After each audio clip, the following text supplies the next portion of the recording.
Hope you've had a good week, and I want you to know that it's always a joy and a pleasure to spend this time and worship to God with you. You're very special, and take these opportunities very, very seriously. The title of this message is Sensible Grade, and it really doesn't make sense unless you understand that those two words are actually different translations of the same word in Greek. Several translations are going to say things like sensible. The King James and those that are from that age use the word grave. And it's always kind of, in English, you have words that they're used in different ways, but they're not really connected. And then you have words that are used in different ways, but they are actually connected. And I've often wondered how the word grave means serious, but it also means where you put dead people. And obviously that's a serious part of life, but how do you get from there then to sensible? And I want us to talk about that a little bit because as was just read, this is what older men are supposed to be. They're supposed to be sensible from one translation, but grave in another. And that raises the idea of the notion of an epitaph. An epitaph is a phrase or form of words written in memory of a person who has died, especially as an inscription on a tombstone. Now, it used to be years before, people would write a message, kind of their final message, or the family would write a final message, and that would be engraved on a tombstone. We've gotten away from that now. Now what you have is more things that are more ornate, but it was viewed, and I don't know, you're going to kind of probably view this as gallows kind of interest, but I enjoy walking through cemeteries and reading headstones. I don't know if you do, but there's so much history there. And there's so much that you can learn about, and watching the different generations, generally the generations start in the middle of it and then it spreads out, and to see the difference in how graves are decorated, how they are remembered, and how folks are remembered. And originally, again, it was kind of a statement that summarized this person's life. It's kind of interesting to me, the town of Tombstone, Arizona, their newspaper is called the Epitaph, which makes sense, but it's kind of morbid, in some ways. But it's also fitting. So let's look at the notion of tombstones. Some of them are humorous, like Rodney Dangerfield's, where it says, "There goes the neighborhood." And that's so Rodney. Or there's this one, "He was a fool, but Julia loved him." My guess would be that was what he wanted put on his grave. Either that or his wife felt very good about putting up with him for years. But so they can be like that. They can also be like this one that is actually the tombstone of Jesse James, and it gives his date. Then it says murdered, and the date on which he was murdered, by a traitor and a coward whose name is not worthy to appear here. That's kind of the summation of Jesse James, is he was murdered by somebody whose name we're not even going to put here because they're not worthy of it. Interesting statement about all the things that Jesse James lived. That was his epitaph. He was murdered. It's almost as if there's some justice in the fact that he died unjustly, which is kind of ironic if you think about it. And there's one, I want to read the inscription from this one because there's no way you can read it, but I wanted you to see the tombstone. Erected in the memory of Colonel Nathaniel Wade, a distinguished soldier of the Revolution. He commenced his career of military service in the Battle of Bunker Hill as captain of the company of Minutemen raised in this town. After the establishment of national independence, he was successively called to many important civil offices, the duties of which he performed with scrupulous piety. To a remarkable equanimity and mildness of temper, he united an intrepidity which no danger could subdue. Kind and affectionate, he possessed the love of his family and friends. Just, open, and sincere, he won the respect and esteem and confidence of his fellows. So inscribed 1826. That's a great example of an epitaph, and it gives kind of a brief history, not only of what he did in the military in the Battle of Bunker Hill, but how he felt about his family and his integrity and things like that. And you'll find those kinds of things in cemeteries that have older gravestones. You will find those kind of epitaphs. You also have one that his family determined that John Wayne should be on his memorial. This is John Wayne, 1907, 1979. Tomorrow is the most important thing in life. Comes to us at midnight, very clean. It's perfect when it arrives, and it puts itself in our hands. It hopes we've learned something from yesterday.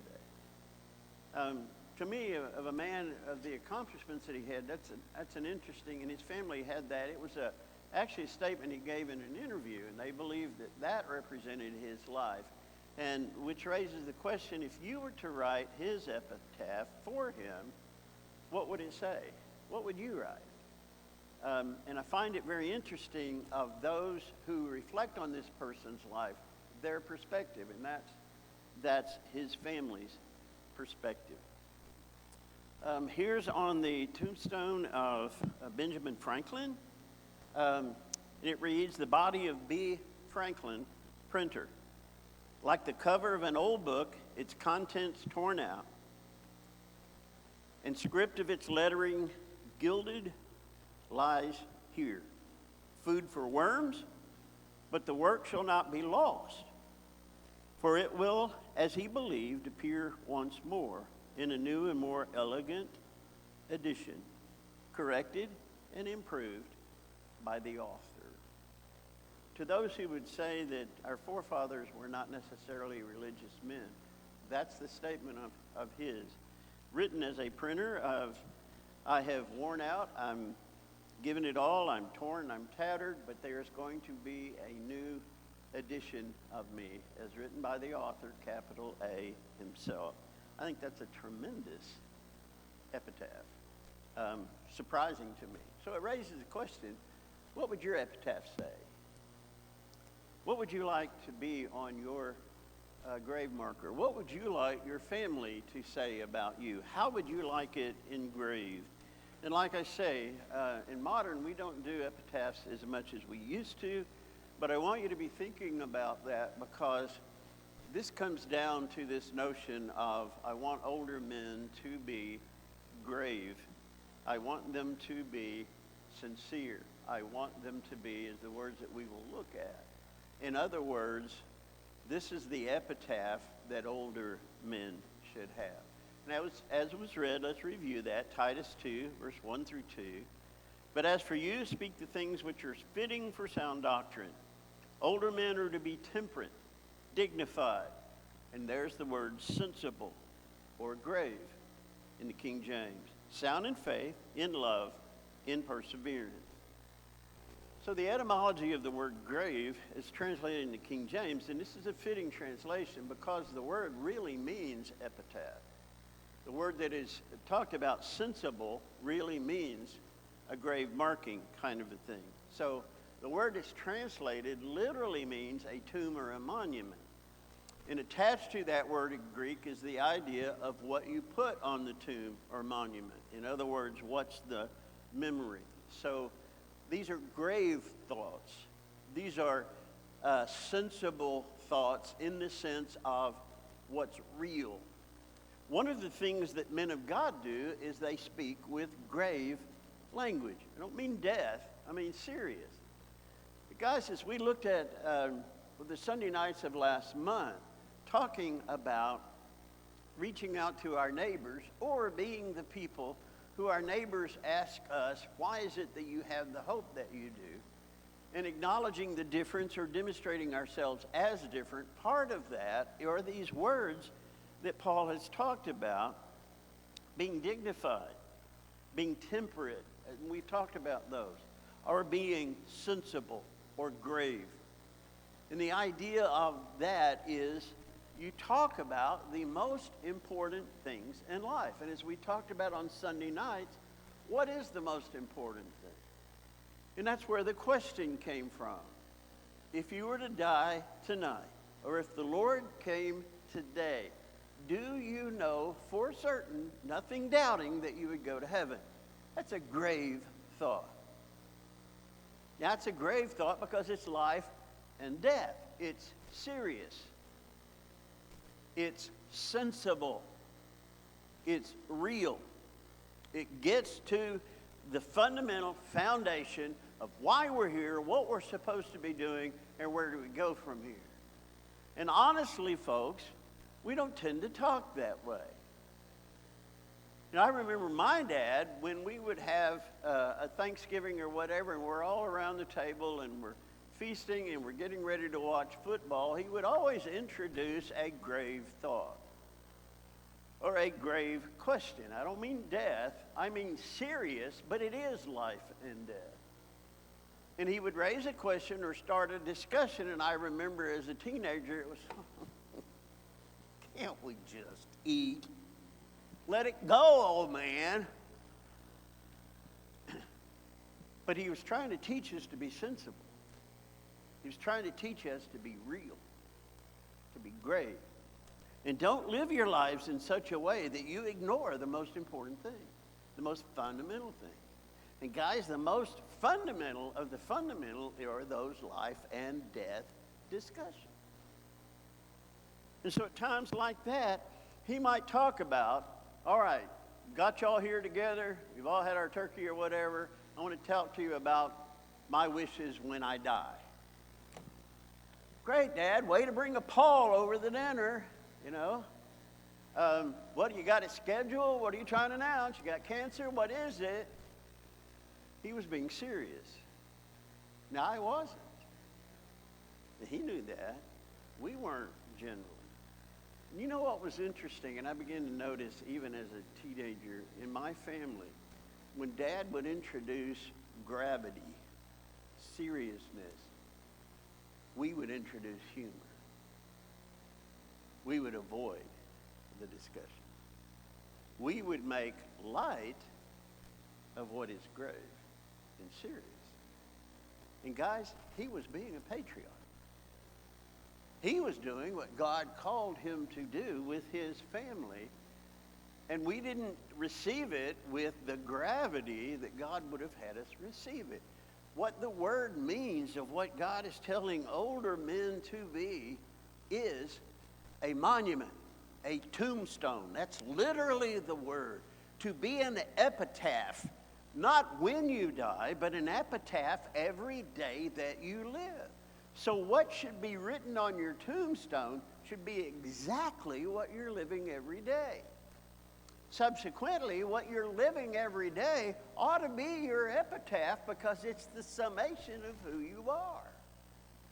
So figuratively, this word is translated into grave or sensible. Figuratively, it's a memorial.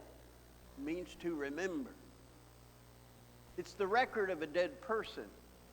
We might use the word legacy. And so Paul is telling Titus, have the older men be a legacy. Not die and leave a legacy, have them live as legacy. Let them be serious. Let them be sensible. Let them be grave. And grave is a great literal translation of the word. What will you be known for? What will people remember about you? Will they remember your personality? Will they remember your weirdness? Will they remember all of the outliers of who you are? Or will they remember the essence of who you are? It really is a summation word, this word sensible. So the idea of sensible is a statement or a course of action chosen in accordance with the wisdom or prudence likely to be of benefit. What's prudent? What's real? Sensible of a person is possessing or displaying prudence. Wisdom. Wisdom is insight that others don't have. Wisdom is insight that you share because of the wisdom that is given to you by God. That's why we read Solomon. That's pure wisdom. And we read that because we don't have it. And we're seeking it. And God has, but read how grave Solomon is. And Solomon was incredibly grave, but at the same time, incredibly sensible. It's the same notion. It was serious. This is life. And he wrote it to his sons so that they can live real, significant lives. And what happened? They received it with humor. Of an object, something that is sensible is practical and functional rather than decorative. It's real. It's functional. It's sensible. It's not ornate. It's not a life that is projected. Here's what I want you to see. I present my persona versus who I am. It is real. It is thoughtful. It had never dawned on me until after my dad died that at Thanksgiving and Christmas and all those times we were together, how much thought he had given into that meal. How much thought he had given into raising a discussion among us that we were resistant to discuss because they were always serious. And it's supposed to be a festival. It's supposed to be a time of everybody being decorative. And Dad was thoughtful. And I never appreciated that blessing until he had passed. That it wasn't just flippantly, hey guys, let's talk about this. He had given great thought to that, and my guess would be great prayer. I'm going to raise this issue with my family because it's important that they hear this and know this and discuss this. That was his legacy. It's commonsensical, it's down to earth, it's wise, prudent, mature, judicious. That's what sensible means. But blending this into the profile, Paul is told he wants older men to be temperate. We've talked about that. We talked about anger management and all the things that go about being even-keeled. He wants them to be dignified. We talked about that, and now we're talking about he wants them to be sensible, New American Standard. He wants them to be grave, the King James. He wants them to live daily a legacy, and he wants that to be thoughtful. And what that means thoughtful is, what am I going to show the world? Not project to the world. What am I going to show the world about me today? What am I going to show about God and Christ in me today? How can I be sensible, not ornate? How can I be real with the people? And that doesn't mean grave, as we've talked about over and over in all three of these words. It doesn't mean Debbie Downer. You can have fun with the rest of us, but when it's time to get serious, let's get serious. And sometimes I'm going to introduce serious because, guys, if you look at your coworkers, rarely do you have discussions with them that are serious. I mean serious. Most of it's ornate. And he said after that, I want them to be sound in faith, sound in love, and sound in perseverance. And we're going to look at that. There's a statement, it's easy to live if you don't really mean to. But a purposeful life is one that is purposeful, is meaning, shares that meaning. It's purposeful conversation.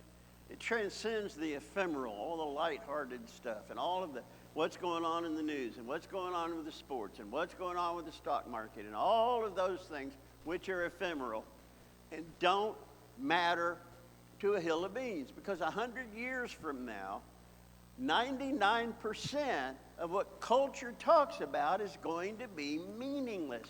Somebody needs to inject into that purposefulness. Someone needs to interject into that meaning, thought, wisdom, challenge. We need to live, older men, our epitaph every day, purposefully, thoughtfully. Because you know what? You're not going to get it much of anywhere else. Oh, so many of the things that are talked about in media as serious, they're not. They're ornate. How are we going to add to our stocks and on? Oh, we're going into a decline, or on and on and on. And you know what? This too will pass. But there's a day coming that is incredibly serious. Can we talk about that? What you live today is your epitaph for eternity. You speak of important things. 1 Corinthians chapter 9, verse 19.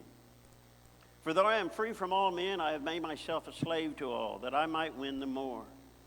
To the Jews I have become as a Jew, that I might win Jews. To those who are under the law, as under the law, though not by myself under the law, that I might win those who are under the law. To those who are without law, as without law, though not being without the love of God, but under the law of Christ, that I might win those who are without law. That's a great epitaph. There's a great statement of purpose in Paul's life. I become all things to all men. Now, some have made of this what he wasn't saying at all, that I become a Republican to Republicans, I become a Democrat to Democrats. He's not talking about ephemeral things. He's talking about salvation things. He's talking about who lives under the law. I can talk to them as someone under the law. As someone who doesn't even acknowledge law, I can talk to them about that. To someone who is in Christ, I can talk. But he's talking about the serious things, the grave things. And I will meet anybody, anywhere, to share with them gravity. I will build a bridge to anybody about gravity. Not, I'm going to be a motorcycle racer if you're a motorcycle racer. That's not what he's talking about. I will meet you where you are in matters that have to do with not just how you live, but your eternity. Acts chapter 17, verse 16. Now, while Paul was waiting for him at Athens, his spirit was being provoked within him as he was beholding a city full of idols. So he was reasoning in the synagogue with the Jews and God-fearing Gentiles, and in the marketplace every day with those who happened to be present. And also some of the Epicureans and Stoic philosophers were conversing with him. Look at what he's doing. While he's waiting at Athens for his friends to come join him, he gets serious with folks. And there's nobody out there that he won't have these discussions with. They can be the greatest philosophers of the day, and that's what Epicureans and Stoics were. I'll talk with anybody, but I'm going to talk about things that are sensible in the grave sense of sensible. Acts chapter 8, 3-4, and he was reasoning in the synagogue every Sabbath and trying to persuade Jews and Greeks. Persuade them to what? A day is coming, and you're going to be judged, and I'm going to be judged. What will matter then? And that comes down to Christ Jesus. So he's reasoning in the synagogues with Jews every opportunity he had. 1 Corinthians chapter 2, when it came to you, brethren, this is a great epitaph. When it came to you, brethren, I did not come with superiority of speech or of wisdom, proclaiming to you the testimony of God. For I determined to know nothing among you except Jesus Christ and him crucified. You could put that on his tombstone. Just like you could put for him to live, for me to live as Christ, and to die as gain. But you, be sober in all things, endure hardship, do the work of an evangelist, fulfill your ministry, for I'm already being pulled out as a drink offering, and the time of my departure has come. I've fought the good fight, I've finished the course, I've kept the faith. In the future there is laid up for me the crown of righteousness, which the Lord, the righteous judge, will award to me on that day, and not to me only, but also to those who have loved his appealing. What a great epitaph. This is what I live for. And he's including Timothy because he's talking to Timothy about grave things. He's writing to Timothy about sensible things, worthy of discussion things. I have run the race. I have finished the course. I have lived my life with purpose. And I've taken care of the grave matters. Therefore, I'm ready for the grave. But I'm ready for what the grave is going to bring to me. When the Lord, the righteous judge, will award to me on that day. Guys, I want you to understand that this is for all of us, but for older men, don't get sucked into all of the ephemeral things in our world and in our culture. That's what the world does. Be drawn into what is real and talk about what is real. You know why folks would ask a reason for the hope that is in you? Because you share with them reality. Not by yelling it at them, but by sitting down with them and talking face to face. You know a day's coming. Joe, what really matters in this life? If you were to boil down, Mary, what's the most important thing? What would be on your list? That's grave talk. That's sensible talk. And that's talk that will bring the question, why do you have the hope that you do? And then you can share with them your defense of the gospel. Because that's why you have the hope. Can we help you in this walk? Can we help you strive to be grave? Isn't it ironic that anyone would strive to be grave? Yet that's the challenge. Can we help you in any way? There'll be men at the back, men at the front. Let's talk. Do so as we stand and